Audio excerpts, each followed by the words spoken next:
Welcome to the AG experience channel. और आज मेरे साथ हैं one of my most favourite teachers and probably my most favourite students as of now, Yes. Mister Amit Gupta sir. और आज ये मुझसे रिलेटिविटी पढ़ने वाले हैं, क्योंकि मैंने इनको बोला था कि यदि आपके व्यूअर्स अच्छे से रिस्पॉन्ड करते हैं हमारे क्वांटम मैकेनिक्स वाले वीडियोस पे, तो सर को मैं रिलेटिविटी भी पढ़ाऊंगा और व्यूअर्स को भी पढ़ाऊंगा। Thank you very much, sir, for saying favorite student. मेरी कब से इच्छा थी कोई तो मेरा टीचर मुझे बोले कि मैं उसका फेवरेट स्टूडेंट हूँ। राइट, जनरली मेरे टीचर्स जो थे वो यही बोलते थे नालायक है, गधा है, बट फेवरेट स्टूडेंट सुन के बड़ा अच्छा लगा। Thank you sir.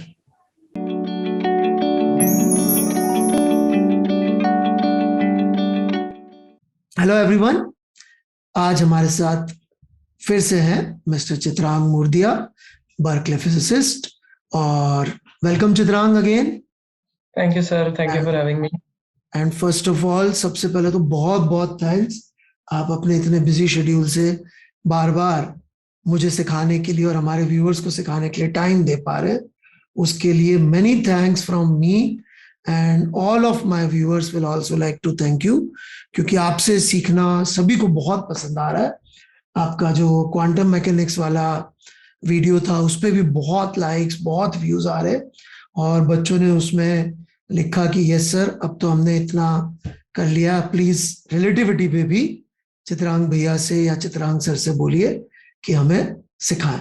तो as we discuss last time, अपना जब पर्सनल जूम कॉल अपन ने किया था तो वहां पे अपन ने डिसाइड किया था कि अपन रिलेटिविटी सीख सकते हैं। फर्स्ट वी वर्कड आउट कि सिखा सकते हैं कि नहीं सिखा सकते, so probably it worked out कि अपन शायद सिखा पाएंगे। सो प्रिलिमिनरी तैयारी हमने कर ली है, ऑडियंस को बताना चाहूंगा। और अब हम लोग we will go deep into learning special theory of relativity. मैं सबको पहले ही बता दूं, हम लोग दो रिलेटिविटी आइंस्टीन की, एक जनरल जो 1915 में दी थी और 1917-18 में जिसका फाइनल प्रूफ मिल गया था, और स्पेशल जो 1905 में दी थी।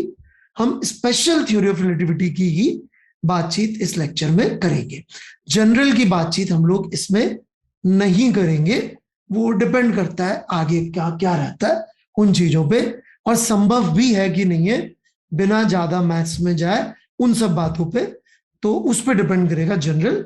हालांकि अल्बर्ट आइंस्टीन जो फेमस हुए थे वो जनरल रिलेटिविटी के से ज्यादा फेमस हुए थे। तो ओवर टू यू चित्रांग। मैं ज्यादा बोलूंगा तो लोग कमेंट्स में लिख देते कि सर आप बहुत बोलते हो, चित्रांग सर को नहीं बोलने देते, और चूंकि आप टीचर हो तो आप कई बार डोमिनेट भी कर जाते हो।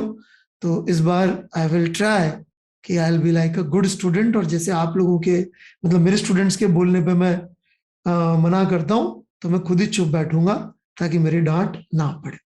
Over to you Chitrang sir. तो मतलब मैं एक दो चीजें पहले क्लियर कर देता हूँ। एक तो ये कि जो लोग ऐसा जिनको लग रहा था कि सर बहुत ज्यादा बोलते हैं, तो ऐसी बात नहीं है कि सर को पता नहीं है क्वांटम मैकेनिक्स के बारे में। मेरे हिसाब से सर ने काफी पेपर भी पढ़ रखे हैं उस पर। दिक्कत ये थी कि we wanted to make it approachable, कि कोई मतलब 9th स्टैंडर्ड का भी, शायद 8th 7th स्टैंडर्ड का भी बच्चा हो वो भी समझ पाए। तो उसको समझाने के लिए सर एक 9th स्टैंडर्ड के बच्चे की आप मान सकते हैं कि मतलब भूमिका निभा रहे थे। तो इसलिए वो शायद सवाल ज्यादा पूछ रहे थे। तो हो सकता है कि कोई 11th 12th स्टैंडर्ड का जो बच्चा हो उसको ऐसा लग रहा हो कि थोड़ा सा वीडियो स्लो जा रहा है, या फिर हम पॉजेज या हम क्लासिकल मैकेनिक्स की बहुत देर तक बात कर रहे हैं, पर उसका ये कारण था। तो आज भी हो सकता है कि ऐसा कुछ हो, क्योंकि हम चाहते हैं कि ये कंटेंट जो है वो ज्यादातर लोगों के लिए अप्रोचेबल हो। और तो हाँ, सर की कोई गलती नहीं है, तो प्लीज आप एक तो सर को कमेंट्स में कुछ मत बोलना आज भी।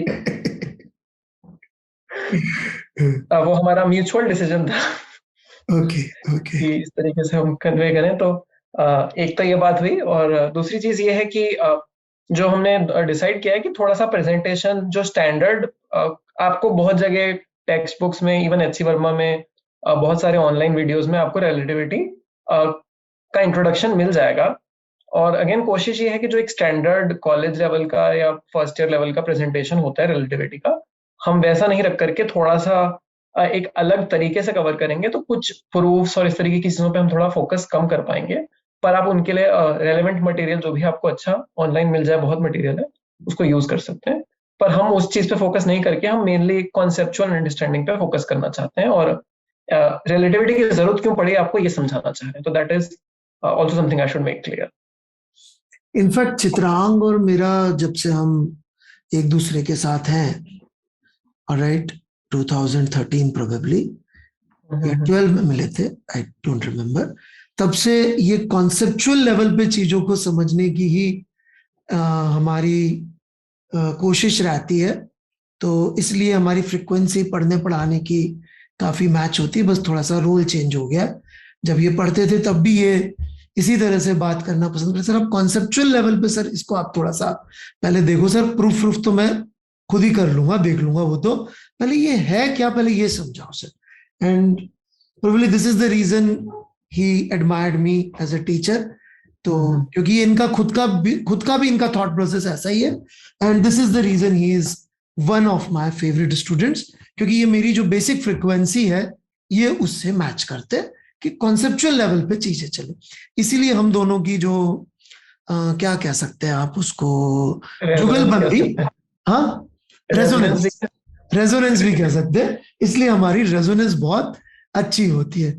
It is not like that कि मैं अपनी वाइफ को यदि फुटबॉल की या क्रिकेट की निटी ग्रिटी समझाने बैठ जाऊं तो वो थोड़ा सा नहीं बैठता रेजोनेंस, तो वो वैसा वाला नहीं है। जबकि इट इज लाइक कि मैं किसी फुटबॉल के और मेसी के फैन को फुटबॉल के बारे में बात करने बैठ जाऊं तो हम घंटों टाइम बिता सकते।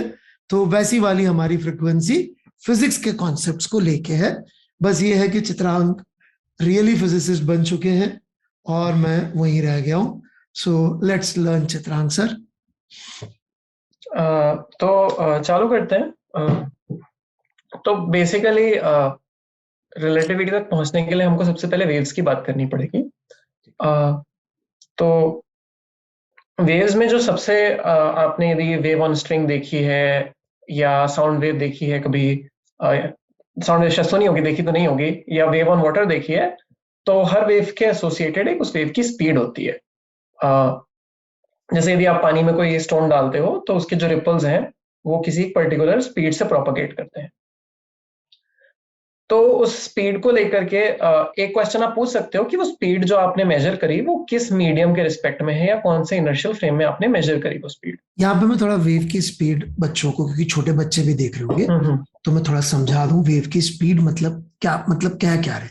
जैसे आप जरूर कभी ना कभी ऐसी जगहों पे गए होंगे कि जहां पे आप चिल्लाते हैं जोर से और थोड़ी देर में वो इको वापस सुनाई देता है, थोड़ी देर में सुनाई देता है। इको पॉइंट्स होते हैं ना ऐसे, पूरे कई टूरिस्ट स्पेसेस में होते हैं। तो वो जो इको सुनाई देती है वो क्या है, आपने बोला वो कहीं गया, वो वेव है जो गई, फिर वो वापस आई, तो जो टाइम डिले है इसका मतलब उसकी कोई ना कोई फाइनाइट स्पीड है, तभी तो टाइम डिले हुआ ना किसी चीज को।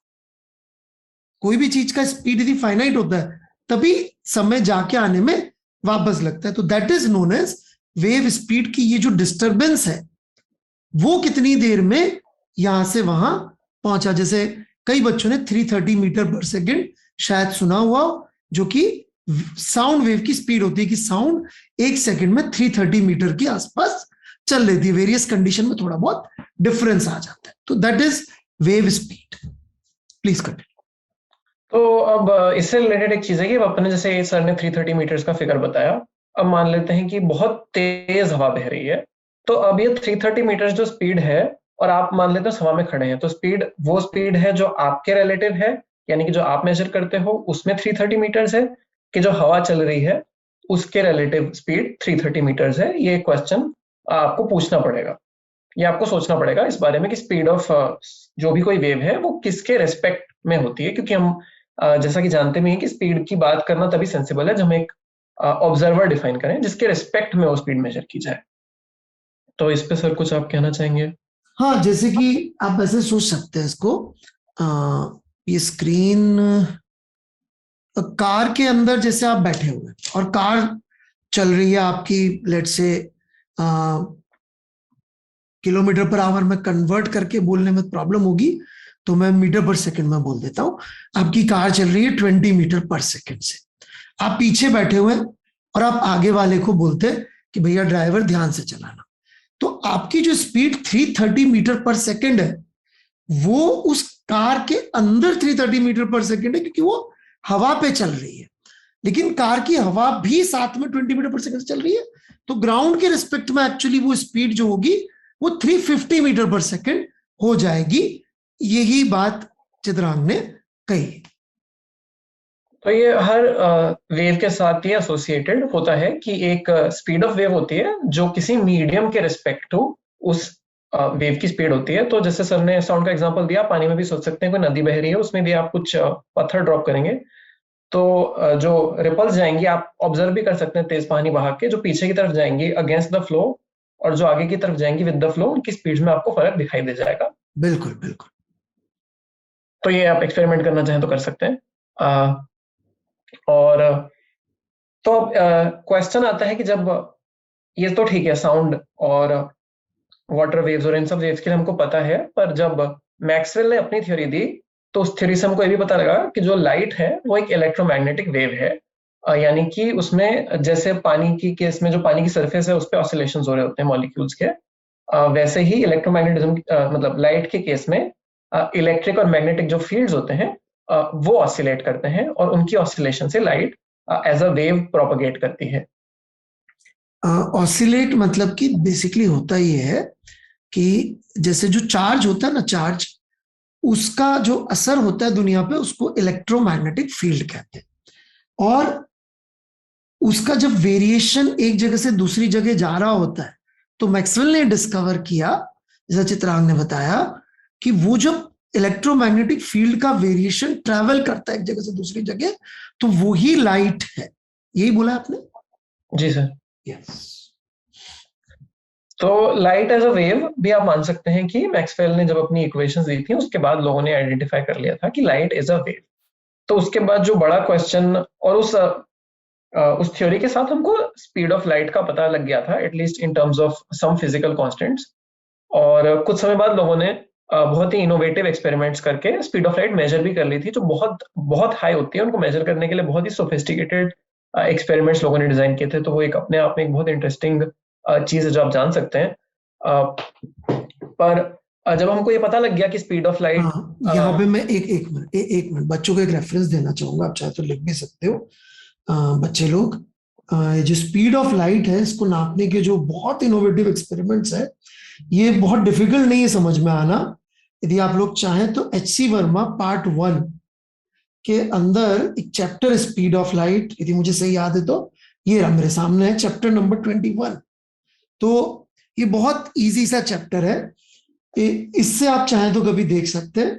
आपको बड़ा मतलब मजेदार और बहुत सिंपल मैकेनिक्स उसमें है और इनोवेटिव बहुत ज्यादा है, लेकिन बड़ा इंटरेस्टिंग है। ये किसी एग्जाम के सिलेबस में तो नहीं है, लेकिन this will help you understand कि इतना डिफिकल्ट क्यों था। हिस्टोरिकल पर्सपेक्टिव भी बड़ा अच्छा है कि स्पीड ऑफ लाइट मेजर करने के लिए लोगों ने पहले जमाने में बड़े अजीब अजीब से काम किए थे और उससे कंक्लूजन भी ड्रॉ कर लिया था कि इनफाइनाइट है। इनफैक्ट इन्होंने कुछ हिस्टोरिकल रेफरेंसेस भी दिए हुए हैं कि ओल्ड टाइम में लोगों ने speed of light actually 3 to 10⁸ तक निकाल ली थी। This is what H.C. Verma has given references in his text book.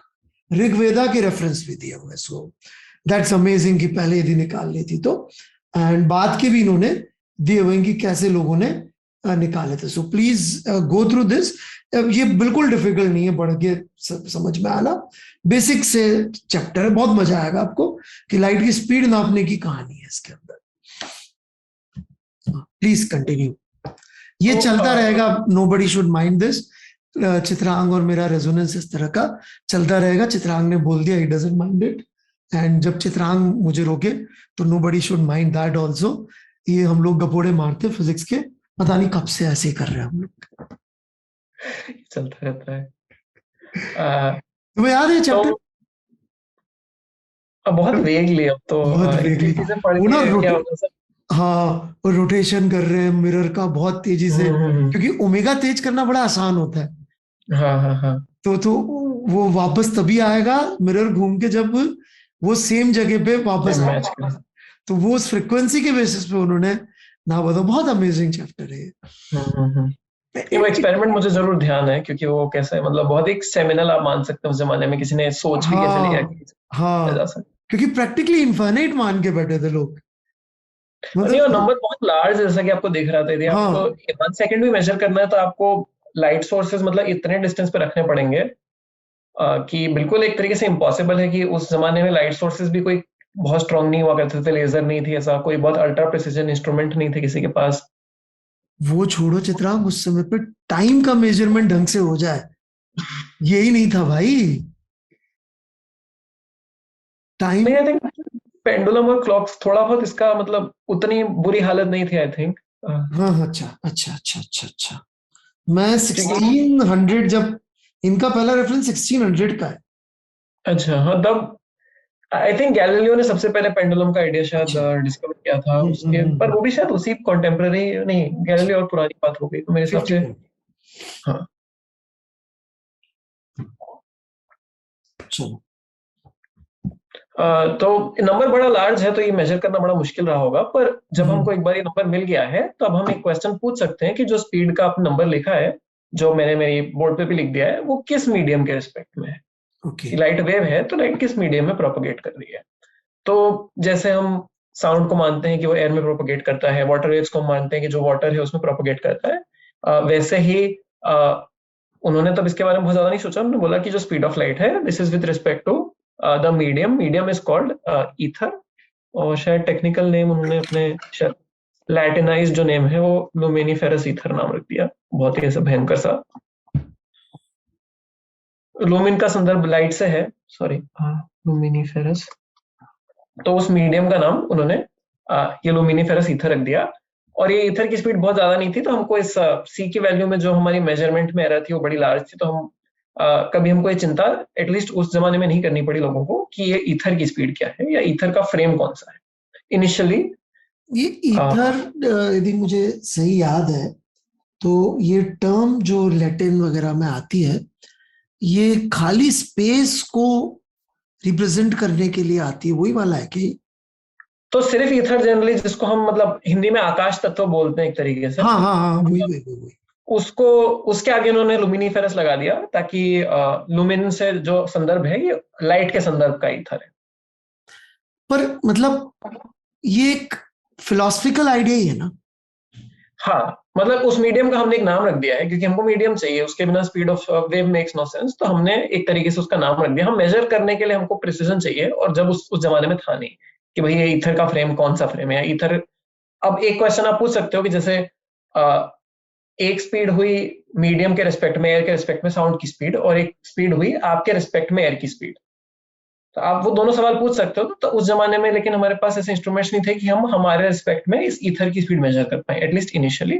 तो तब ये एक प्लॉजिबल सोल्यूशन था, जो कि बाकी सब सर्कमस्टेंसेस में मतलब मीडियम होना चाहिए, तो एक मीडियम ये भी है। बस अब कहाँ कितना मेजर कर रहा है हमको अभी तक हमारे पास टूल्स ही नहीं है इसको मेजर करने के। पर एक चीज बताओ, जो हवा है वो तो मॉलिक्यूल से बनी है, वाटर भी मॉलिक्यूल से बना है, तो ईथर मतलब किस चीज से बना है, क्या बना है, इस पे कुछ डिस्कशन वगैरह कुछ, या बस एक मतलब कि भाई मान लो यार ऐसी कोई चीज है और आगे बढ़ते हैं, वाज इट लाइक दिस और? उस जमाने में अगेन माइक्रोस्कोप्स बहुत ज्यादा अच्छे नहीं थे, तो हाँ दे माइट हैव हैड कि कोई पार्टिकल से बना हुआ है। जैसे हीट को भी एक जमाने तक मानते थे कि देयर इज हाँ सम हीट किसी पार्टिकल के थ्रू ट्रेवल करती है, हीट हाँ। का कैरियर होता है, वैसे ही शायद लोगों ने माना होगा उस जमाने में कि भाई इसका भी कोई ऐसा पार्टिकल होता है, भाई लाइट पार्टिकल्स ओके होते हैं, हो ओके सकता है।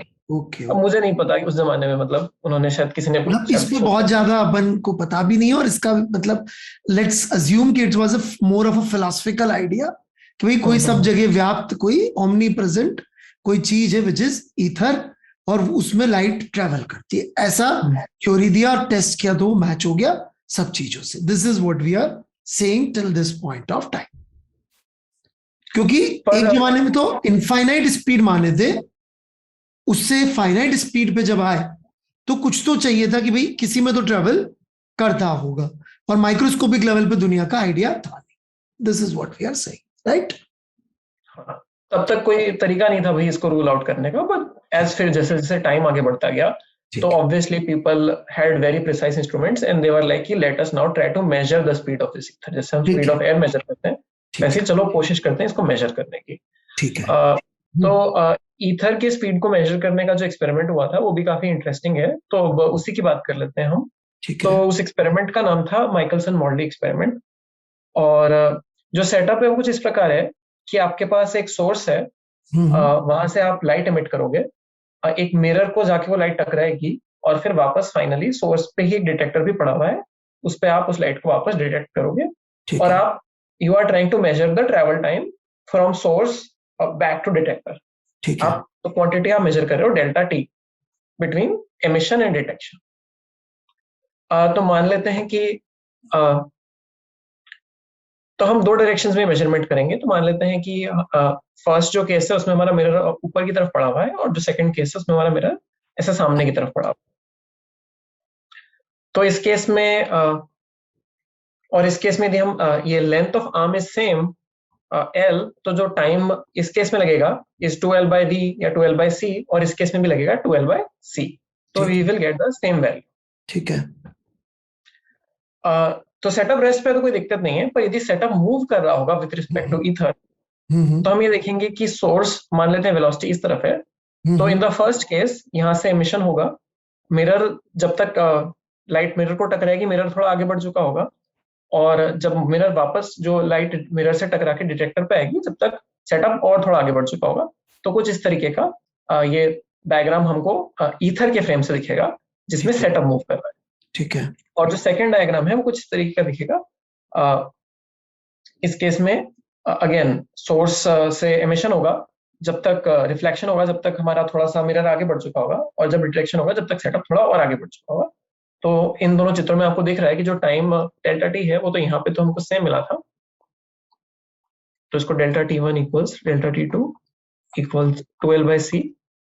और यहाँ की कैलकुलेशन अभी हम नहीं करेंगे, पर जो भी आप में से थोड़ा बहुत भी काइनेमेटिक्स पढ़ा हुआ है वो ये कैलकुलेशन डायग्राम के बेसिस पे और कर स्पीड्स को सकते। यूज करके इजीली कर सकता है। ठीक है।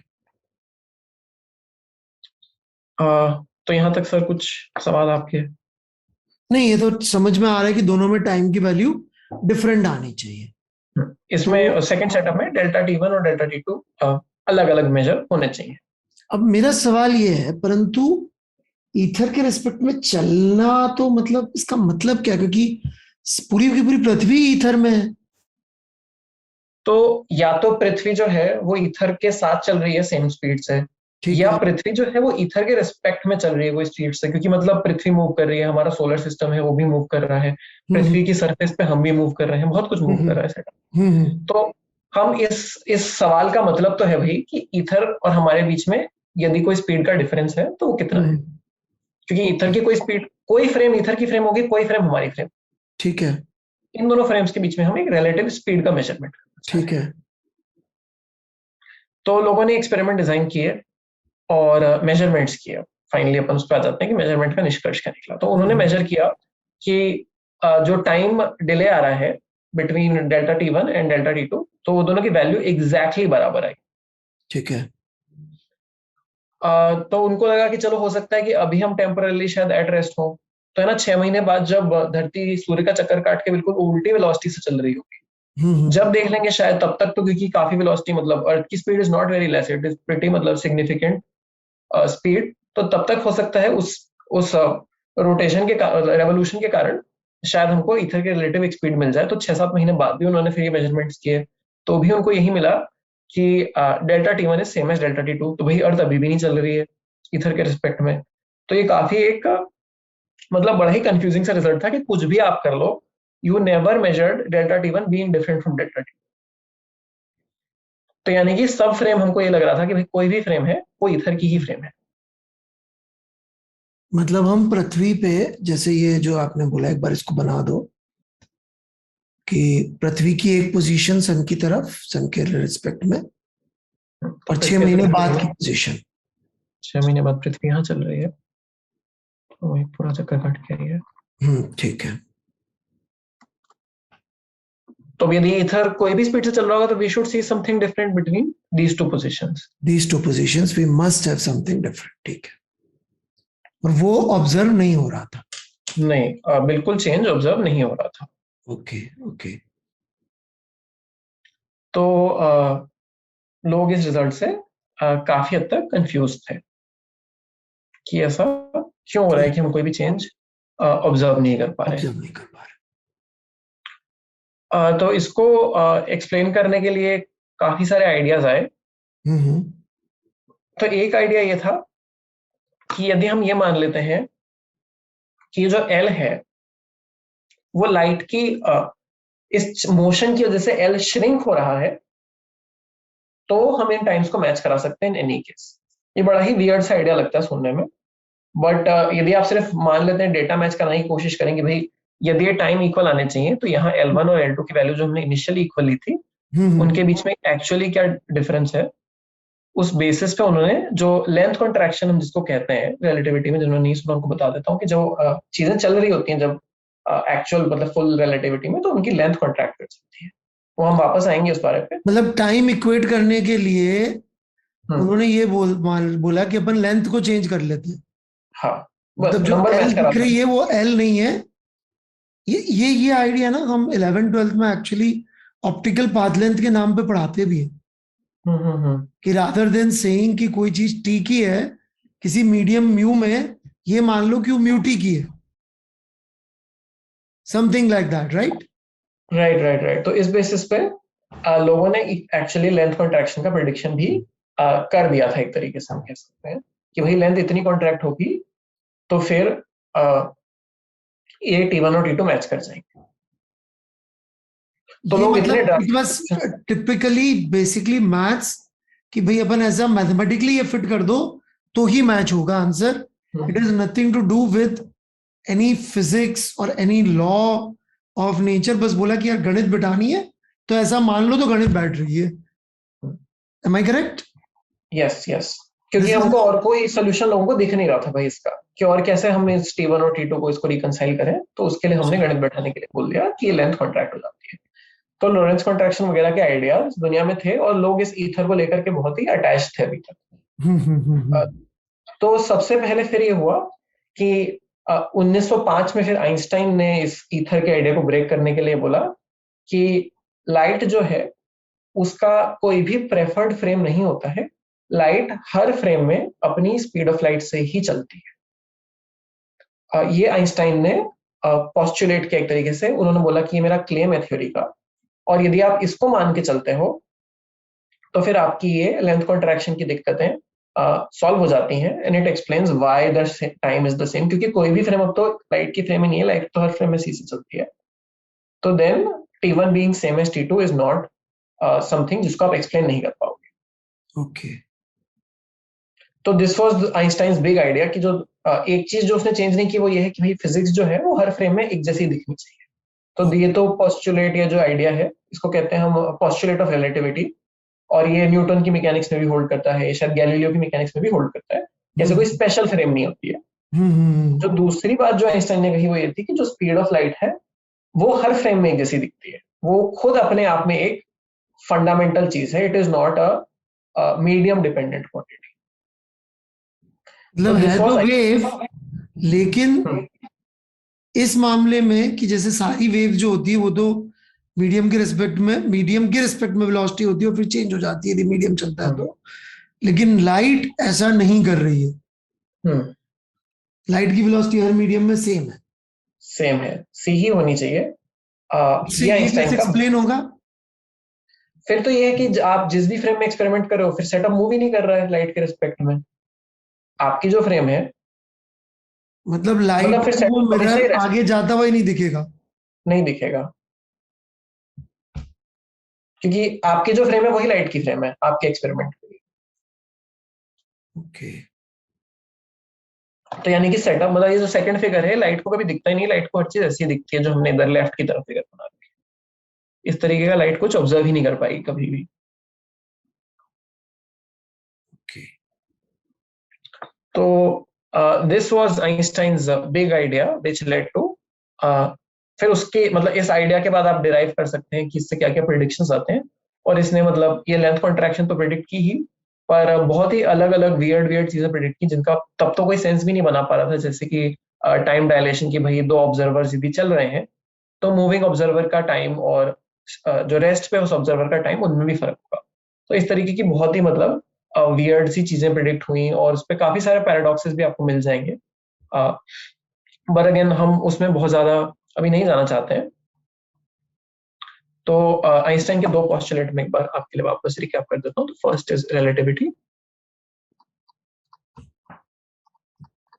ये कहता है कि ऑल फ्रेम्स आर इक्विवेलेंट, कोई भी स्पेशल फ्रेम नहीं होती। एंड जो सेकंड पोस्टुलेट है वो है invariance of speed of light, यानी कि स्पीड ऑफ लाइट जो है वो कोई भी फ्रेम में चेंज नहीं होती, हर हर फ्रेम में स्पीड ऑफ लाइट सेम ही रहती है। और इन दोनों पोस्टुलेट से फिर जो भी आइंस्टाइन की आगे की इक्वेशंस हैं जिसको हम लोरेंट्ज ट्रांसफॉर्मेशन कहते हैं, लेंथ कॉन्ट्रैक्शन है, टाइम डायलेशन है, वो सब आप लॉजिकली डिराइव कर सकते हैं और आपको डेरिवेशंस कोई भी टेक्स्ट बुक में मिल जाएंगे। तो ये जो invariance of speed of light जब उन्होंने दिया, तो इसके पीछे के दो सवाल है मेरे। एक, ये मैक्सवेल की जो इक्वेशंस थी उससे किसी तरह से इसको सपोर्ट करना पड़ा होगा ना, because they were well established. And what happened to the idea of ether, ये दोनों चीजों का जवाब थोड़ा सा दीजिए। तो ये पहला सवाल बड़ा इंटरेस्टिंग है। तो एक्चुअली क्या है कि मैक्सवेल की इक्वेशंस वैसे थोड़ी सी अनकंफर्टेबल हो जाती हैं जब आप ईथर की बात करते हो। तब आप ये कह रहे हो कि जो मैक्सवेल की इक्वेशंस हैं वो सिर्फ ईथर के फ्रेम में होल्ड करती हैं इन सम सेंस। अब हम ये कह रहे हैं कि जो लाइट है उसके लिए तो कोई प्रेफर्ड फ्रेम ही नहीं है, तो मैक्सवेल की इक्वेशंस अब instead of holding only in one particular frame, अब वो हर फ्रेम में होल्ड करेंगी। तो दिस वाज एक्चुअली सेइंग कि मैक्सवेल की इक्वेशंस जैसी लिखी गई हैं वैसी वो हर फ्रेम में परफेक्ट है। मतलब दे वर अ big winning day for Maxwell's equations. What lost on that day in some sense was जो न्यूटोनियन आइडिया था हमारा, जिसमें हम जो न्यूटोनियन मैकेनिक्स के कुछ आइडियाज थे वो इस चीज के साथ कंसिस्टेंट नहीं थे, क्योंकि उसमें हर वेव की एक स्पीड होनी चाहिए, मतलब हर वेव का एक मीडियम होना चाहिए। जिनको नहीं पता, incidentally Newton was the guy जिसने साउंड की स्पीड का ओरिजिनल फॉर्मूला दिया था। उसमें छोटी सी मिस्टेक थी और वेव की थ्योरी को क्लासिकल सेंस में बनाने वाले भी सर आइजैक न्यूटन ही थे। तो सर अब अपन ने इन दो पोस्टुलेट या सिद्धांतों की बात कर ली है। अब जो लॉरेंट्ज कॉन्ट्रैक्शन, लेंथ कॉन्ट्रैक्शन जो हमने देखा था अभी तक, जो थोड़ा मतलब लॉजिकल तरीके से हम नहीं आए थे, उन लोगों ने बस एक्सपेरिमेंट के बेसिस पे ये तुक्का मारा था। उस तुक्के को आइंस्टाइन इन दो पोस्टुलेट से कैसे डिराइव करता है, अब उसकी बात अपन करेंगे। तो मतलब यदि मैं सही समझ रहा हूं तो वो एक्सपेरिमेंट एक्सप्लेन करने के लिए लोगों ने ये बोल दिया कि लाइट को स्पीड अलग दिख रही है, सॉरी लेंथ अलग दिख रही है। यदि ऐसा मान लें तो we can explain these observation. Ether का कॉन्सेप्ट मोर और लेस कोई ज्यादा यूजफुल दिख नहीं रहा है अभी तक अपन को। और दो जो पोस्टुलेट हैं वो बेसिक सबको क्लियर कट समझ में आ गए होंगे, वो कोई बहुत बड़ी चीज नहीं है, वो एक्सपेरिमेंटल ऑब्जर्वेशंस हैं। तो आइंस्टीन ने इस चीज से, जिसको स्पेशल रिलेटिविटी कहते हैं, उसको कनेक्ट किया है कि देखो तुम्हारे ये ऑब्जर्वेशन है, इसके बेसिस पे इक्वेशन आ रही है जिसका तुम्हारे पास कोई लॉजिकल प्रूफ नहीं है। और ये एक बेसिक फैक्ट है नेचर के दो, जो भी आप ऑब्जर्व कर सकते हो। तो मैं इसको इससे रिलेट करके दिखा रहा हूं। That relation is probably known as special theory. सही समझ रहा हूं क्या मैं? सही है। तो हाँ, मतलब बेसिकली पोस्टुलेट या सिद्धांतों से रिजल्ट्स तक कैसे जाना है, वो जो रास्ता है, अब अपन उस रास्ते पे चल के उस रास्ते को जानेंगे। वही स्पेशल थ्योरी ऑफ रिलेटिविटी का क्रक्स हो जाएगा। हाँ। तो इसके लिए सबसे एक जो चीज अपन यूज करेंगे वो सिमेट्री का आइडिया है। सिमेट्री का आइडिया काफी जनरल है, शायद आप भी अपनी क्लासेस में सिमेट्री की थोड़ी बहुत बात कर लेते हो। जब मैंने पढ़ा था, जब तो करते थे। तो आपकी ही सिमेट्री से अपन चालू करते हैं सिमेट्री की चर्चा। तो आपके हिसाब से सर यूनिवर्स में या फिजिक्स में हम कौन सी सिमेट्रीज को जानते हैं? एमी नॉयथर वाली जो फेमस 3 सिमेट्रीज हैं वो मैं बताता हूँ लोगों को। एक तो स्पेस इज यूनिफॉर्म। तो उसको मैं स्पेस का ट्रांसलेशन लिख देता हूँ। चित्रांग इसको ट्रांसलेशन क्यों लिख रहे हैं एक बार मैं समझा देता हूं कि भाई आप प्लस में देखो या माइनस में देखो चीजों को, नेचर के लॉज को फर्क नहीं पड़ेगा, विच एसेंशियली मीन्स आप ओरिजिन इधर लो चाहे आगे ले लो, कोई फर्क नहीं पड़ने वाला है, right? Right sir. Okay.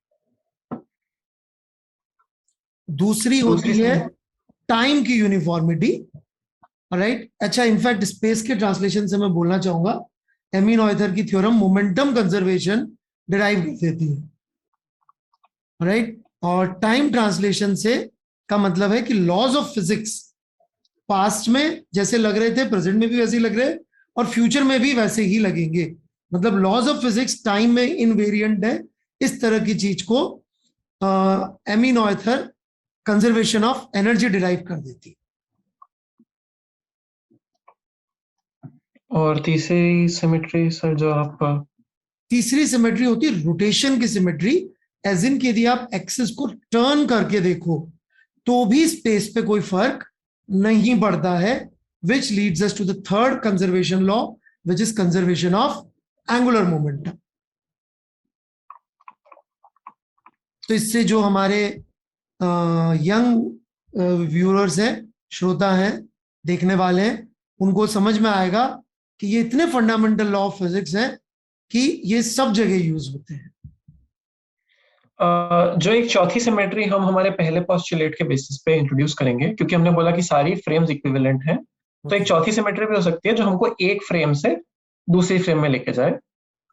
Basically वो सिमेट्री एक तरीके से ही मान सकते हैं कि एक ऑब्जर्वर जो रेस्ट पे है वो उस सिमेट्री के एक्शन से चलने लग जाएगा। ओके। जैसे रोटेशन से हमारी एक्सिस का एंगल बदल जाता है, वैसे ही इससे एक ऑब्जर्वर की गति बदल जाएगी। ओके। तो ये हमारी चौथी सिमेट्री, इसको हम स्पीड चेंज मान सकते हैं। उसको ज्यादातर लोग इसको बूस्ट कहते हैं, कि मान लो कि आपकी स्पीड कोई बूस्ट की वजह से चेंज हो गई। ओके। ये बेसिकली इसको मैं यदि सही समझ रहा हूं तो all inertial frames are equivalent वाली बात है क्या? हाँ, ये वही बात है कि वही सिमेट्री है जो एक इनर्शियल फ्रेम को दूसरी इनर्शियल फ्रेम तक लेके जाएगी, वो ये बूस्ट करता है। मतलब फिजिक्स के लॉ यदि मैं एक फ्रेम से देखूं जो 2 मीटर पर सेकंड से चल रहा है और एक दूसरे फ्रेम से देखूं जो इस फ्रेम के रिस्पेक्ट में 4 मीटर पर सेकंड से चल रहा है, तो दोनों में सब कुछ फिजिक्स के लॉज फंडामेंटली सेम होंगे, ये कह रहे हैं अपन? यही कह रहे हैं। ओके।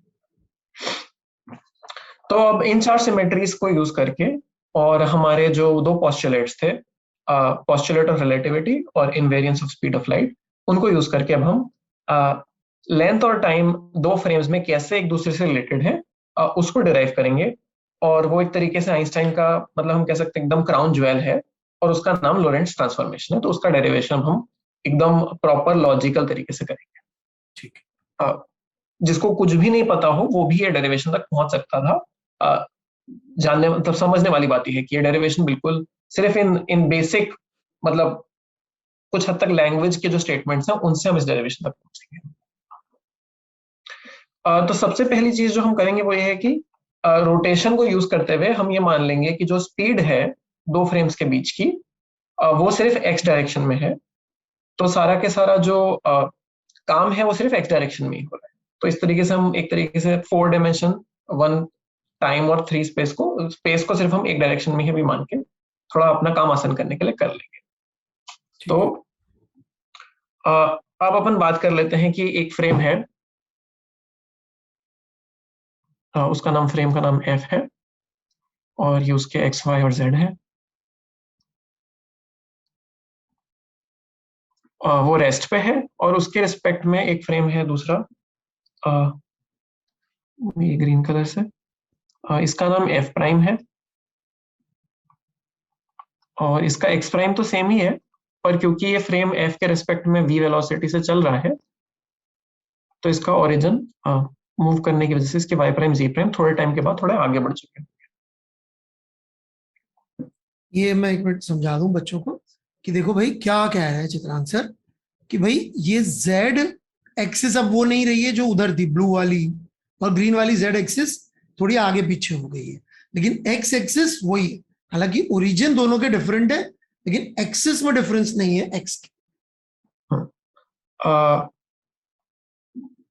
और हम अभी तक ये मानते हैं कि जो टाइम है वो फ्रेम पे डिपेंड नहीं करता है। जो आपकी फिजिक्स है उसमें एफ का टाइम और एफ प्राइम का टाइम एक जैसा ही चलता है। अब आइंस्टाइन का जो एक मेन थॉट था वो ये था कि मान करके देख लेते हैं कि टी और टी प्राइम, एफ का टाइम और एफ प्राइम का टाइम अलग अलग है। यदि न्यूटन की बात सच है तो T equal to T prime मिल जाएगा, और यदि न्यूटन की बात गलत है तो शायद हमको कुछ नया मिलेगा। तो वो एक तरीके से अ, एक जीनियस स्टार्टिंग पॉइंट था। बहुत बोल्ड अजम्पशन हो गया नहीं? हाँ मतलब उस जमाने में काफी बोल्ड था, तो जब तक मतलब लोगों को एक्सेप्ट करते करते, ईथर से बाहर निकलते निकलते भी थोड़ा वक्त लगा। ऐसा नहीं था कि उसने पेपर लिखा और सब एकदम मान गए कि तुम सच कह रहे हो। मतलब सिर्फ उसने मैथमेटिक्स करने के लिए करा होगा ये, कि मैथ्स हाँ नहीं फिट बैठ रही होगी, तो उसने बोला अगर ऐसा कर लेते हैं कि टाइम का एक्सपीरियंस जो हो रहा होगा इधर और इधर वो सेम नहीं हो रहा होगा, एसेंशियली यही कह रहा है ना वो, यही कह रहा है। कि मतलब जिस घटना को मैंने यहाँ पे ऑब्जर्व किया, मैंने एफ फ्रेम से क्रिकेट का मैच देखा और उसमें मेरे को 3 घंटे लगे, तो एफ हम्म, प्राइम में हो सकता है मुझे वो 3 घंटे की जगह वो चीज 2.5 घंटे में दिखे। हो सकता है या नहीं भी हो सकता है, मान के देख लेते हैं क्या मान के जाता है देख एकदम लेते से। हैं, जरूरी नहीं है कि इधर 3 लगा तो उधर भी 3 घंटे ही लगे सेम इवेंट को ऑब्जर्व करने में। हम्म, ये अजम्पशन लेना ही मतलब अपने आप में, वाह। तो this is one of the most मतलब रेडिकल assumptions, और अभी हम देखेंगे इससे सब कुछ कैसे आता है।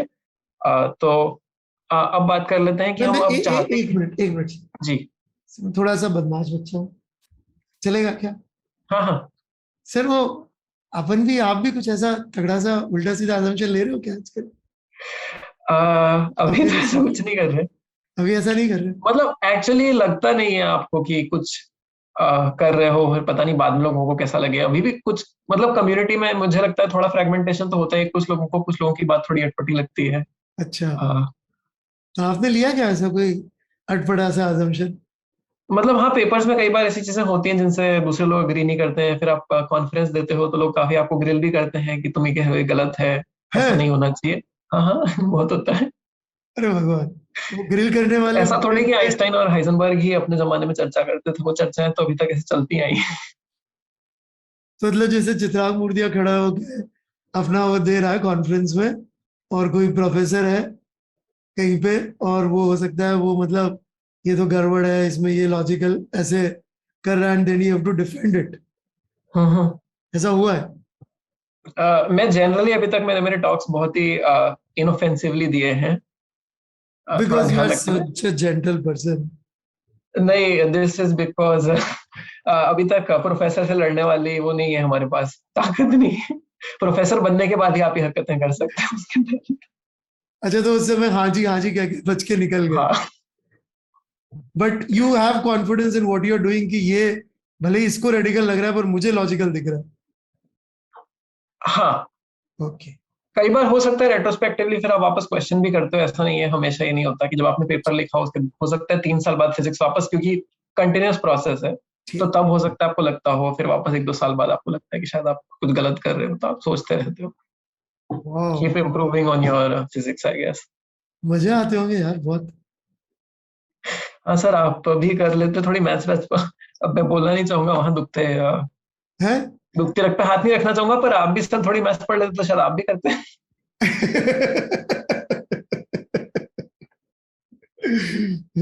सही बोल रहे हैं। हाँ, फिर हो सकता है किसी कॉन्फ्रेंस में तुम कुछ बोल रहे होते और मैं ही उल्टे सीधे डाउट पूछ रहा होता। हाँ बिल्कुल हो सकता है। राइट।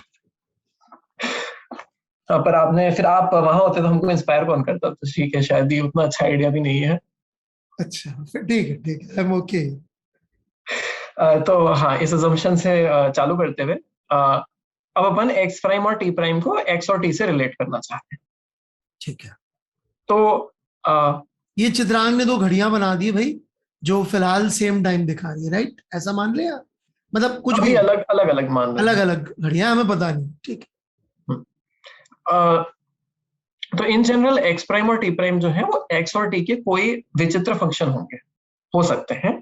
लेकिन एक चीज जो बहुत अब हमने बात की है पहले, कि हमने स्पेस ट्रांसलेशन और टाइम ट्रांसलेशन की सिमेट्री की बात की है। तो यदि ये एक्स प्राइम में एक एक्स स्क्वायर आ जाए गलती से, तो उससे दिक्कत ये होगी कि हमारे ओरिजिन पे सब कुछ डिपेंडेंट हो जाएगा। जो लेंथ हम ऑब्जर्व करेंगे, यदि एक्स प्राइम एक्स स्क्वायर जैसा दिखे, एक बार मान के चलते हैं x prime is x square, ऐसा कुछ हो जाता है, तो एक छड़ी जो 0 से 1 के बीच में पड़ी हुई है, और एक वही छड़ी यदि 3 से 4 के बीच में पड़ी हुई है, तो उसकी लेंथ चेंज हो जाएगी। इस वाली छड़ी की लेंथ एक्स में तो सेम ही है, एक्स प्राइम में इसकी लेंथ डेल्टा एक्स प्राइम 1 हो जाएगी, और इसकी लेंथ 7 हो जाएगी, है ना, 4 स्क्वायर माइनस 3 स्क्वायर। मतलब चित्रांग जो कह रहे हैं वो ये है बेसिकली, जो मुझे समझ में आया चित्रांग, कि पीछे पीछे जाएंगे एक मिनट जी, ये स्पेस ट्रांसलेशन,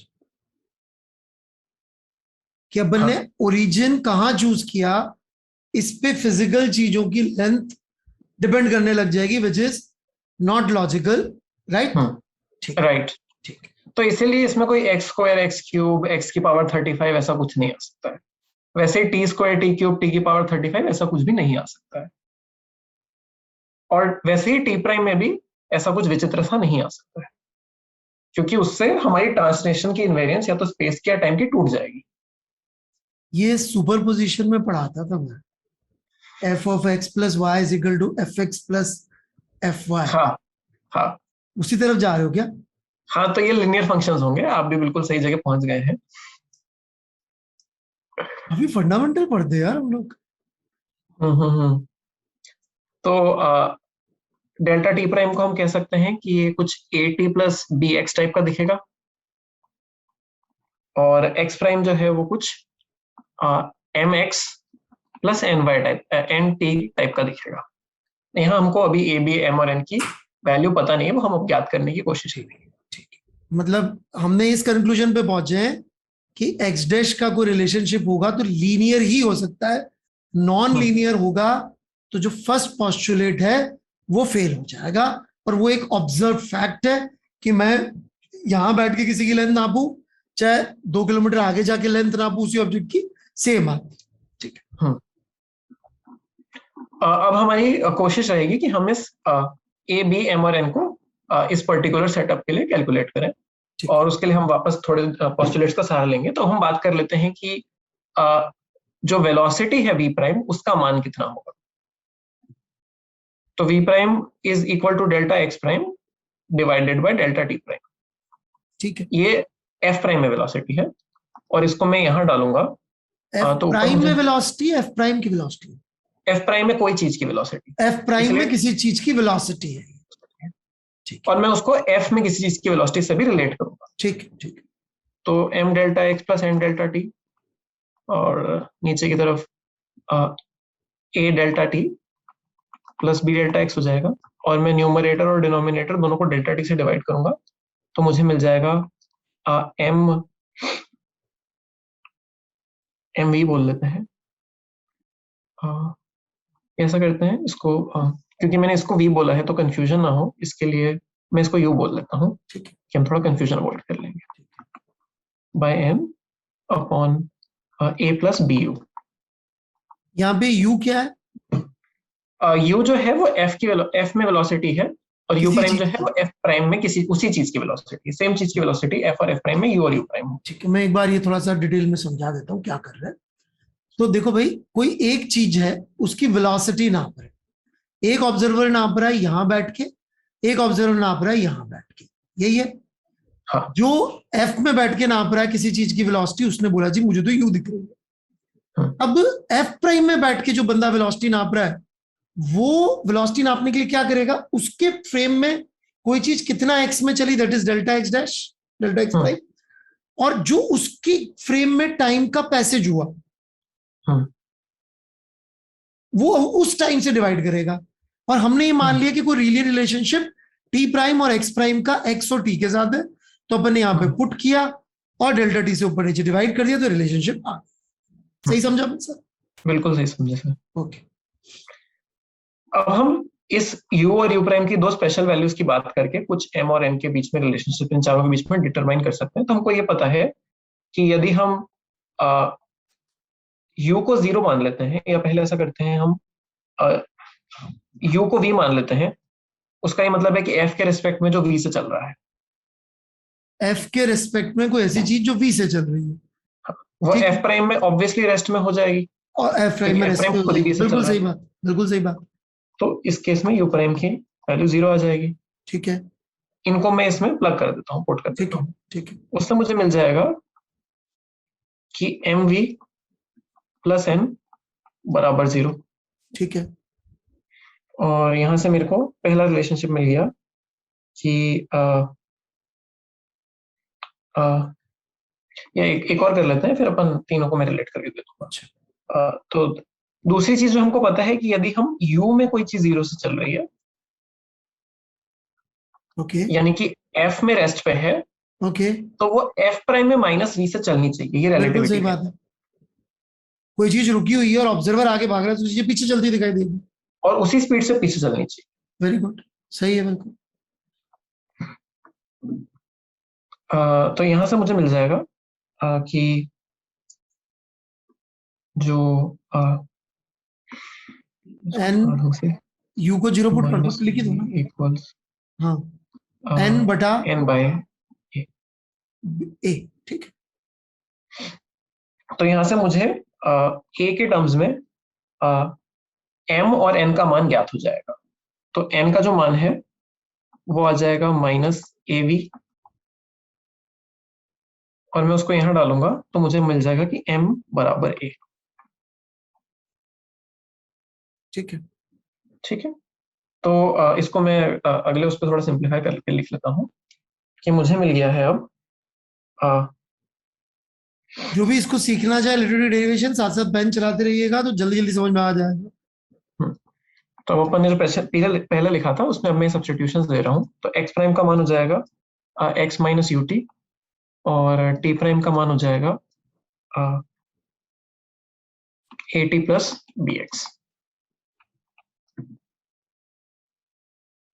ठीक है, ये मैंने सिर्फ एम और एन की वैल्यू यहाँ पे डाल दी है। ठीक है, अब जो हम मिस कर रहे हैं अभी तक, जो हमने नहीं डाला है, वो है uniformity of speed of light, invariance of speed of light. तो लास्ट चीज वो डालेंगे। अच्छा, मैं इस स्टेप पे एक चीज, जो लोग डेरिवेशन हमारे साथ कर रहे हैं उनको बोल रहा हूँ कि यदि आपको न्यूटोनियन मैकेनिक्स तक पहुंचना है तो न्यूटन मैकेनिक्स में हम सिर्फ ये करते हैं कि हम ये मान लेते हैं कि टी प्राइम बराबर टी है। यदि आप टी प्राइम को टी के बराबर मान लेंगे तो बी 0 हो जाएगा और ए 1 हो जाएगा। और इससे आपको जो स्टैंडर्ड आपकी जो न्यूटन की मैकेनिक्स में जो जिस तरीके से अपन फ्रेम चेंज करते हैं वो वाले ट्रांसफॉर्मेशन मिल जाएंगे। ठीक है, आइंस्टाइन ने ये ना करते हुए ये कहा कि स्पीड ऑफ लाइट चेंज नहीं होती। टाइम चेंज हो सकता है, नहीं हो सकता मुझे नहीं पता, पर स्पीड ऑफ लाइट चेंज नहीं होनी चाहिए। तो वो चेंज जब हम करके देखते हैं क्या होता है। तो अब मैं पिछली वाली इक्वेशन में डालूंगा u का मान भी c और u प्राइम का मान भी, सॉरी, v का मान भी c है और v प्राइम का मान भी c है। और ये v होना चाहिए, नहीं, हाँ, ये v होना चाहिए, ये u होना चाहिए। यू ही है, यू। नहीं, ये v हो गया ना सर, अच्छा, यहाँ पे v ये आएगा तो ना, वी हो ठीक है। गया, वहां यू है। यहाँ u, ठीक, ऊपर v है और ये नीचे u है। मैंने ऊपर गलत लिख ठीक, दिया था ठीक, शायद। और इसको हम जब प्लग करेंगे तो हमको मिलेगा c बराबर ए सी minus B upon A plus B C. और इसको हम सिंप्लीफाई जब कर देंगे तो हमको मिल जाएगा कि b की वैल्यू, हमको इसको b को a के टर्म्स में सिंप्लीफाई कर रहे हैं, b की वैल्यू हमको मिल जाएगी minus A U by C square. ये कहाँ पे पुट किया अपन ने, ये कौन सी इक्वेशन में? एक बार वो इक्वेशन यहाँ इसी लिख वाले दो, में, इजी पड़ता। इसी वाले में किया है हमने। ये वाली इक्वेशन अ, लिखते हैं यहाँ पे ना। तो मैं यहाँ पे यही लिख देता हूँ, हाँ, दोबारा लिख। यू प्राइम बराबर A U minus V upon A plus B U. ठीक है, ये कैसे आएगा? पीछे पीछे पीछे मैंने पीछे। एम और एन की वैल्यू डाल दी है एम बस, और एन की ये वाली जो वैल्यूज थी, ये उसको हमने इसमें पुट इसमें कर दिया, डाली, तो इससे यू प्राइम और यू में एक रिलेशनशिप आ गई। आ गया। ठीक है, तो अब मैं जैसे ही इसको यहाँ पुट करता हूँ, तो अब ये सिर्फ हमको बी मिला है और ऑलरेडी कुछ इंटरेस्टिंग होना चालू हो गया है। और टी माइनस, सॉरी, ये वी होना चाहिए, वी बटे सी स्क्वायर एक्स। ठीक है, यानी कि टी प्राइम जो है वो अब टी के बराबर नहीं आने वाला है, उसमें एक्स की डिपेंडेंस आ चुकी है। और इसका कारण सिर्फ यही था कि यदि स्पीड ऑफ लाइट जो है उसको हमको कांस्टेंट रखना है, और क्योंकि न्यूमरेटर हमारा चेंज हो रहा है तो डिनोमिनेटर को भी चेंज होना ही पड़ेगा। ठीक है। अब जो लास्ट चीज हम मिस कर रहे हैं वो है इस ए की वैल्यू। ए की वैल्यू याद करने के लिए हम वापस एक बार पोस्टुलेट ऑफ रिलेटिविटी का यूज करेंगे। तो जिस तरीके से हमने टी प्राइम और एक्स प्राइम के लिए ये रिलेशनशिप लिखे हैं, वैसे ही हम टी और एक्स को टी प्राइम और एक्स प्राइम के टर्म्स में लिख सकते हैं यदि हम v की वैल्यू को माइनस v कर दें तो। ठीक है। तो x का वैल्यू हो जाएगा a ex prime plus we T prime, और t की वैल्यू हो जाएगी a टी प्राइम माइनस की जगह प्लस v बाय सी स्क्वायर एक्स प्राइम। ठीक है। अब मैं इन दोनों को यहां वापस पुट कर देता हूं, मान लेते हैं टी वाले में पुट कर रहे हैं। उससे मुझे a के लिए क्वाड्रेटिक मिलती है, और उससे मैं a को डिटरमाइन कर लेता हूं कि a की value 1 divided by 1 plus 1 divided by square root में 1 by V square by C square आ जाती है, जिसको कॉमनली गामा भी कहा जाता है। तो ये सिर्फ यहाँ मैंने पे एक्स प्राइम और डी प्राइम दोनों की वैल्यू टी वाली इक्वेशन में डाल दीजिए, ए की वेरिएबल दिखेगा ए, उसके लिए सॉल्व कर दीजिए। हाँ ठीक है, यही किया। तो ये सब प्रोसेस के बाद हमारे को फाइनली हमारे दोनों वो मिल चुके हैं। तो टी प्राइम, और पहले एक्स प्राइम लिख लेते हैं। X prime is x minus v t divided by square root of 1 minus we square by C square, और T prime is t minus vx by c square divided by square root of 1 minus v square by c square। ये Lorentz transformation कहलाते हैं, और ये transformation अब हमको बताते हैं कि x और t, x प्राइम और t प्राइम को कैसे डिटरमाइन करते हैं।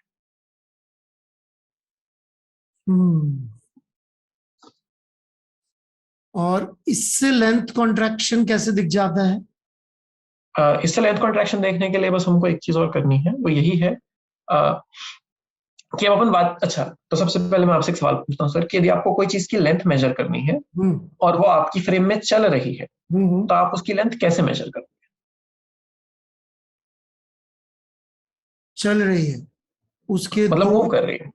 उसके दो एंड्स की पोजीशंस चेंज होंगी। हाँ, तो एक पोजीशन तो मुझे इस समय की लेनी पड़ेगी, एक एंड की। पर आपको उसकी स्पीड नहीं पता, दिक्कत ये है। मान लेते हैं आपको शायद स्पीड नहीं पता, तो आप मतलब लेंथ का मतलब क्या है, एक तरीके से बहुत एक फंडामेंटल दो क्वेश्चन एंड्स के बीच का डिस्टेंस। पर चीज तो चल रही है, तो आपको सिर्फ एक डिस्टेंस, पोजीशन किसी और टाइम की लूंगा, दूसरी पोजीशन किसी और टाइम की लूंगा, तो फिर तो आपको लेंथ नहीं मिलेगी, क्योंकि वो चीज चल रही है। तो ये एंड आपने सपोज अभी मेजर किया और अच्छा, दूसरा एंड आधे घंटे बाद मेजर किया, तो कहीं और निकल चुकी होगी। अच्छा, तो आपको दोनों एंड अपनी फ्रेम में एक साथ मेजर करना है, तभी आप उसकी अच्छा, लेंथ ज्ञात कर पाओगे। ठीक है। यानी कि length of an object is the difference between the location of the two ends, जब वो दोनों एंड्स आपके फ्रेम में रेस्ट में हो, रेस्ट में हो, या आपके फ्रेम में एक ही टाइम पे हो। रेस्ट पे होना तो जरूरी नहीं है, क्योंकि वो ऑब्जेक्ट चल रहा हो सकता है। आपको दोनों एंड्स की पोजीशन एक ही टाइम पे अपने फ्रेम में मेजर करनी है। एक ही टाइम पे दोनों एंड्स की पोजीशन पता हो। ठीक है, ठीक है, डन। तो वही उस ऑब्जेक्ट की लेंथ है। ठीक है। तो इसका ये मतलब है कि अपन मान लेते हैं कि डेल्टा एक्स जो है वो एल है, और इस फ्रेम में ऑब्जेक्ट जो था वो रेस्ट पे था। यानी कि या ऐसा, हाँ, ये मान लेते हैं कि एफ प्राइम में ऑब्जेक्ट रेस्ट पे है, तो F prime is rest frame of rod, और उसमें जो लेंथ है डेल्टा एक्स प्राइम, जो इसके एंड्स का डिफरेंस है वो एल है, उसकी लेंथ है। अब आपकी फ्रेम में सवाल ये कह रहा है कि डेल्टा एक्स क्या होगा, और मुझे पता है कि डेल्टा टी 0 होना चाहिए, क्योंकि यदि मैं लेंथ मेजर कर रहा हूं तो जो दोनों एंड्स को मुझे साइमल्टेनियसली मेजर करना। ठीक है, लोकेशन। तो मैं इसको और इसको यदि इस इक्वेशन में रखता हूं तो मुझे ये मिलेगा कि L equals delta X minus 0 divided by 1 minus we square by C square, और यहां से मुझे डेल्टा एक्स ज्ञात हो जाएगा कि L टाइम्स ये स्क्वायर रूट वाली चीज जिसको हमने अभी हमने गामा डिफाइन किया, तो इसको जनरली शॉर्ट हैंड में L ओवर गामा बोल देते हैं, क्योंकि गामा हमने 1 इसका इनवर्स डिफाइन किया था। इसका इसका कंक्लूजन ये है कि यदि कोई v स्पीड से चल रहा है तो उसको लेंथ अलग दिखेगी, और कोई रेस्ट पे है तो उसको उसी चीज की लेंथ अलग दिखेगी। तो इससे लाइट की स्पीड हर फ्रेम में सेम आती है, ये भी एक्सप्लेन कर सकते हैं। तो इससे वही एक्सप्लेन होगा कि हमने जो पहले किया था, हाँ, उसमें यदि हम लेंथ कॉन्ट्रैक्ट कर देते हैं, तो जब आप लाइट की स्पीड मेजर करोगे, हाँ, तो ये वाला जो टाइम है और ये वाला जो टाइम है वो दोनों में वो सी से चल रहा होगा। तो यही प्रेडिक्शन उन्होंने लाइट की स्पीड को सेम मान करके माइकलसन मॉडल एक्सपेरिमेंट के कंक्लूजन से एक तरीके से न्यूमेरिकली या मतलब उन्होंने तुक्का मार लिया था कि ये आंसर होना चाहिए, और हम उस आंसर तक एक लॉजिकल रास्ते से, आइंस्टाइन के रास्ते से पहुंच गए हैं। आइंस्टाइन के रास्ते से पहुंच गए। ज्यादा डिफिकल्ट टाइम वेरिएंस होगा इसमें। मतलब मेन दिक्कत ये है कि ये चीज सोचना, ये सब आया इसीलिए क्योंकि हमने एक तो ये बी यहाँ लिखा एक तरीके से, और दूसरा हमने इस लाइट की स्पीड को कांस्टेंट मानना बड़ा सीरियसली लिया। पर यदि हम इन दोनों चीजों को सीरियसली लेते हैं तो ये आंसर तो भैया यही होने वाला है। अब आपको ये अजीब लगे कि आपको ये समझ में ना आए, आंसर तो यही हो सकता है।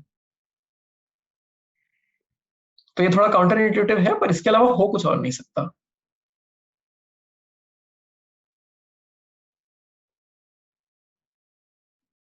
वाह। तो ये एक पर्टिकुलर कॉन्सिक्वेंस है आइंस्टाइन के उसका। एक जो और इंटरेस्टिंग सवाल या एक और इंटरेस्टिंग चीज की अपन बात कर लेते हैं, क्योंकि वो काफी फंडामेंटल है और लोग मतलब बताना चाहते हैं। मैं टाइम डायलेशन वगैरह की बात नहीं करूंगा, वो भी लोग डिराइव करना चाहें वो कर सकते हैं। तो टाइम डायलेशन की बात सर अपन थोड़ी देर बाद करते हैं। अभी अपन ऐसा करते हैं, पहले एक और इंटरेस्टिंग फिजिकल फिनोमेना जिसकी शायद आप भी अपनी क्लास में बात करते हैं, उसकी चर्चा करते हैं। और मैं नाम अभी नहीं बताऊंगा, तो जिन जिन को समझ में आता जाए वो साथ साथ में ध्यान रखते जाए किसकी बात हो रही है। तो जैसे जैसे मैं बात करूंगा शायद क्लियर होता जाएगा कि किसकी बात हो रही है। थोड़ा सस्पेंस बिल्ड कर। सही, गुड टीचिंग। तो डेल्टा टी प्राइम की बात कर रहे हैं। डेल्टा टी प्राइम पिछली वाली इक्वेशन से delta t minus v delta x upon c square.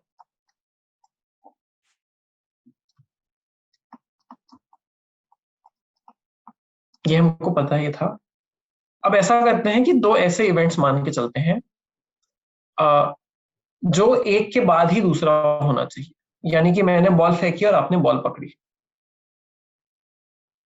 है ना। तो मैं बॉल फेंकूंगा, उसके बाद ही आप बॉल पकड़ोगे। तो उनका डेल्टा टी हमको पता है, कोई एक फ्रेम में मान लेते हैं पॉजिटिव है। ठीक है। अब क्या कोई ऐसी फ्रेम में, कोई दूसरी फ्रेम में ये हो सकता है कि आपके बॉल पकड़ने के बाद में बॉल फेंकूं? नहीं, कॉजुअलिटी बोल रहे हैं आप। हाँ, मैं कॉजुअलिटी की बात कर रहा हूँ। हाँ, तो कॉजुअलिटी को वायलेट कर देगा। तो यदि डेल्टा टी 0 से बड़ा है तो डेल्टा टी प्राइम को भी 0 से बड़ा होना पड़ेगा। मतलब किसी भी फ्रेम में ऐसा नहीं हो सकता कि कोई घटना होने का कारण पहले हो जाए, तो ये दोनों फ्रेम में, इसलिए ये पॉजिटिव आने पड़ेगी। ठीक है।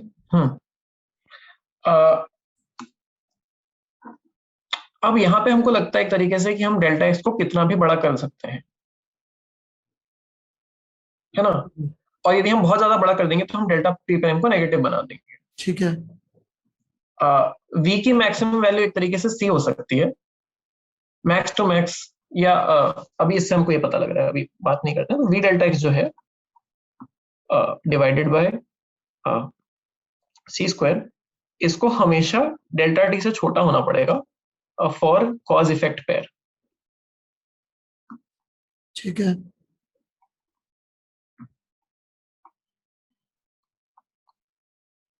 ठीक है। तो v भी एक तरीके की स्पीड है, और delta x bye delta T ये भी एक तरीके की ये इंफॉर्मेशन प्रोपगेशन की स्पीड है। तो v हमारे ऑब्जर्वर की स्पीड है, और ये जो है ये इंफॉर्मेशन की स्पीड है, जिससे कॉज से इफेक्ट तक इंफॉर्मेशन जा रही है। ठीक है। तो ये दोनों इंफॉर्मेशन में से यदि एक भी c से बड़ी हो जाएगी तो हम इसको वायलेट कर पाएंगे। तो यानी कि एक तो कोई भी ऑब्जर्वर c से ज्यादा स्पीड से नहीं चल सकता, और दूसरा इंफॉर्मेशन खुद भी c से ज्यादा स्पीड से नहीं चल सकती है। यानी कि c जो है स्पीड ऑफ लाइट, वो कोई भी इंफॉर्मेशन या कोई भी ऑब्जर्वर की गति की मैक्सिमम वैल्यू। यदि ऐसा नहीं होगा तो हम कॉज़ुअलिटी को वायलेट कर लेंगे, जो कि बहुत ही बेसिक सिद्धांत है। ये तो इससे भी तो नहीं दिख जा, इससे नहीं दिख जाता है चीज। किससे? गामा से। गामा की वैल्यू का नेगेटिव जाना मतलब थोड़ा, उससे आप ये कह सकते हो कि v को c से छोटा होना पड़ेगा, पर इंफॉर्मेशन की स्पीड हो सकता है c से ज्यादा हो जाए। v फिजिकल ऑब्जेक्ट की स्पीड है और delta x bye delta T information की स्पीड है। मुद्दा ये है, राइट? हाँ, पता दोनों चीजों को c से छोटा होना पड़ेगा। राइट राइट, यही डिफरेंस समझना बहुत जरूरी है कि ऊपर हम ऑलरेडी कह चुके हैं v c से छोटा होगा, और delta x bye delta T है इंफॉर्मेशन की स्पीड। तो ये इंफॉर्मेशन की स्पीड कैसे हुई delta x bye delta T? यानी कि delta x is the distance जिसमें कॉजल इफेक्ट का डिस्टेंस है, ठीक है, और डेल्टा टी कॉजल इफेक्ट के बीच में टाइम का डिफरेंस है। टाइम तो का। कॉज से इफेक्ट तक इंफॉर्मेशन तो गई होगी, तो वो इस स्पीड से गई होगी एक तरीके से। Right right. तो सिर्फ फिजिकल ऑब्जेक्ट की नहीं, कोई भी इंफॉर्मेशन इससे ज्यादा स्पीड से ट्रेवल नहीं कर सकती। This is what it is. तो जब कोई कहता है कि स्पीड ऑफ लाइट जो है वो एक मैक्सिमम है, तो वो जनरली इस चीज को रेफर कर रहा होता है कि इंफॉर्मेशन स्पीड ऑफ लाइट से तेज नहीं चल सकती है। पर जैसे कुछ और चीजें हैं, जैसे कि हम मान सकते हैं कि यदि आप एक लेजर पॉइंटर को लेके और बहुत तेजी से घुमाते हो, तो वो क्योंकि बड़ा से बड़ा उसका रेडियस बड़ा करते जाओगे तो बहुत बड़े बड़े आर्क को बनाएगा, तो उसका जो टिप है वो कहीं पे सी से तेज चल रहा होगा। पर वो एक ऑब्जर्वर से दूसरे ऑब्जर्वर तक इंफॉर्मेशन नहीं ले सकता। तो ऐसा नहीं कि कोई भी चीज नहीं चल सकती, इंफॉर्मेशन नहीं चल सकती। ये समझना भी बहुत इंपॉर्टेंट है। ओके, मतलब पता नहीं पड़ेगा कि वो, मैं समझा नहीं उसमें होगा क्या मतलब वही कि आप उस तरीके से एक ऑब्जर्वर से दूसरे ऑब्जर्वर तक इंफॉर्मेशन नहीं भेज सकते हो। नहीं भेज सकते, बस बेसिकली यही बात बार बार। हाँ, कि आप लेजर को चला सकते हो, पर लेजर की स्पीड यदि सी से ज्यादा है तो वो कोई चीज तोड़ नहीं रही है। मतलब इस तरीके का यदि कोई कॉन्ट्राडिक्शन सोचता है कि नहीं हमने तो बहुत तेज एक लेजर को घुमाया और उससे हमने लेजर पॉइंटर का जो वो टिप है वो तो सी से तेज चल रहा है, तो ये तो आपने गलत बोला कि स्पीड सी से ज्यादा किसी की नहीं हो सकती। तो किसी is not the right word, the right word is information की ज्यादा नहीं हो सकती। इस तरीके की नॉन इंफॉर्मेशन कैरिंग चीजों की स्पीड कुछ भी हो सकती है, उसके बारे में रिलेटिविटी हमको कुछ नहीं बताती। नॉन इंफॉर्मेशन, ओके ठीक है। तो ये कॉज़ुअलिटी से रिलेटेड बात हो गई। अब लास्ट जो चीज है वो टाइम डायलेशन है। मैं डेरिवेशन जो लोग करना चाहें वो कर सकते हैं। मैं सिर्फ एक इंटरेस्टिंग मतलब ऑब्जर्वेशन तो नहीं कह सकते हैं कि इंटरेस्टिंग बात के साथ आज का ये सेशन रैप अप करने की वो करता हूँ कोशिश कि तो अपन ने ये बहुत कुछ कर लिया है, और आप भी सोच रहे होंगे और शायद हमारे व्यूअर्स भी सोच रहे होंगे कि आपने रिलेटिविटी वगैरह सब कुछ कर ली, पर इसका मेरी और आपकी लाइफ में क्या काम? मतलब हम तो कभी इतना कोई 3 × 10⁸ मीटर पर सेकंड की रफ्तार से चल नहीं रहे। मतलब मैं तो मैक्सिमम भाग लूंगा तो भी 20-25 किलोमीटर से ज्यादा क्या भाग लेगा कोई आदमी 10 सेकंड के लिए। प्लेन तो में ये भी इतने बैठोगे बड़े, तो 300 मीटर पर सेकंड। हाँ ज्यादा में ज्यादा तो ये इतना बड़ा नंबर जो से 10⁵, 10⁶ ज्यादा बड़ा है, उसकी हम चर्चा आपस में क्यों कर रहे हैं या ये क्यों इम्पोर्टेंट है? ठीक है। तो उन सबको मैं कहना चाहूंगा कि जो आपके फोन का जीपीएस सिस्टम है वो ऐसे काम करता है कि कुछ अलग अलग सैटेलाइट से लाइट रे आती है, और वो आपका टाइम डिले डिटेक्ट करती है उस लाइट रे को आपके फोन तक आने में। या आप बना के दिखा भी सकते हो, 3 सैटेलाइट चाहिए होता है शायद XYZ के हिसाब से ना, 3 सैटेलाइट। मैं एक सैटेलाइट ही बना रहा हूँ अभी सिर्फ। मेरी ड्राइंग को प्लीज पार्डन करें। सैटेलाइट दिख एस लिख दो बस, सैटेलाइट ही है। मैंने थोड़ा स्केच करने की कोशिश की। और यहाँ पे किसी का फोन है, इसको अपन क्या लिखें, T लिख देते हैं। तो यहाँ से वो लाइट रे भेजेगा और जनरली इस टाइम डिले को डिटेक्ट करने की कोशिश की जाती है कि ये कितना टाइम इस लाइट को यहाँ तक पहुंच के या पहुंच के वापस जाने में लगता है। ये टाइम डिले, क्योंकि लाइट को बहुत ही कम समय लगता है, ये हमको बहुत प्रिसीजन के साथ मेजर करनी पड़ती है। और यदि हम तो इस टाइप के मेजरमेंट्स में बहुत जरूरी है कि हम नॉट जस्ट स्पेशल रिलेटिविटी का टाइम डिले, बट इवन जो आइंस्टाइन की मेन थ्योरी थी जनरल रिलेटिविटी, उसका टाइम डिले, हम दोनों को यदि सही नहीं लिखेंगे तो हमारे जीपीएस काम करना बंद कर देंगे। तो जीपीएस का जो कोड होता है या जो हार्ड कोड है, उसमें भी ये दोनों टाइम डिले बिल्ट इन है। तो इस तरीके से जब आप पिज्जा मंगवाते हो या टैक्सी मंगवाते हो, तो आप एक तरीके से आइंस्टाइन की रिलेटिविटी को यूज कर रहा है आपका फोन या आप। एग्जैक्टली। यदि वो फोन कर करके बार बार पूछता है भैया एड्रेस नहीं मिल रहा ये वो, तो फिर उसका रीजन क्या रहा होगा? एटलीस्ट रिलेटिविटी तो नहीं है, अब वो उसकी और आपकी दिक्कतें हो सकती हैं, कोड की दिक्कत हो सकती है। हम तो जब जहां मौका मिले हम कंप्यूटर साइंस वालों पे दिक्कत डाल देते हैं। अच्छा, कंप्यूटर साइंस वालों ने गड़बड़ करी होगी। हाँ, जाकर रिलेटिविटी गड़बड़ तो वही उसका करते हैं। रीजन नहीं हो सकती। ओके। हाँ, पर हाँ, उस रिलेटिविटी के बिना कोई भी तरीके का जीपीएस सिस्टम काम नहीं कर पाएगा। टाइम डिले को और टाइम डायलेशन को मेजर करना, दोनों स्पेशल और जनरल वाले, बहुत जरूरी है इस तरीके के कोई सिस्टम को ढंग से काम करने के लिए। So with this, we'll like to conclude this episode. Thank you very much, Chitrang, for finding out time and teaching us basics of special theory of relativity, जहाँ पे आपने टाइम डायलेशन भी समझाया और लेंथ कॉन्ट्रैक्शन भी समझाया। किताबों में काफी अलग तरीके से दिया होता है और चित्रांग ने जो हमें जिस तरह समझाया वो इनका ही यूनिक अप्रोच है समझाने का, और आई होप आप सबको बहुत अच्छा लगा होगा। Thank you Chitrang. अप्रोच वैसे हम दोनों ने साथ में डेवलप किया, सर ने और मैंने, तो ऐसा कोई मेरा अकेले का क्रेडिट नहीं है। Credit where credit is due. भाई सब लोग सुन लेना, साइंटिस्ट लोग क्रेडिट देने के पीछे जान दे देते पर क्रेडिट नहीं देते हैं, और यदि एक साइंटिस्ट मुझे थोड़ा सा भी क्रेडिट दे रहा है तो इसकी बहुत वैल्यू है मेरे लिए। Alright, thank you Chitrang. Getting a credit from a physicist is one of the most difficult thing. Chitrang, right? मतलब आज से 50-60 साल पहले, I think now we are becoming better about it. We are trying to become better people. कोशिश कर रहे हैं as a community. 50 साल पहले फिजिसिस्ट तो सीरियसली क्रेडिट के पीछे मतलब कुछ भी चलता था उस जमाने में। सही बोल रहे हैं आप। So Chitrang is not only a brilliant mind but a very good human being, as you can see that he has given small credit which was due to me also, because we developed some idea कि इसको पढ़ाएं कैसे। So thank you very much Chitrang for time and credit.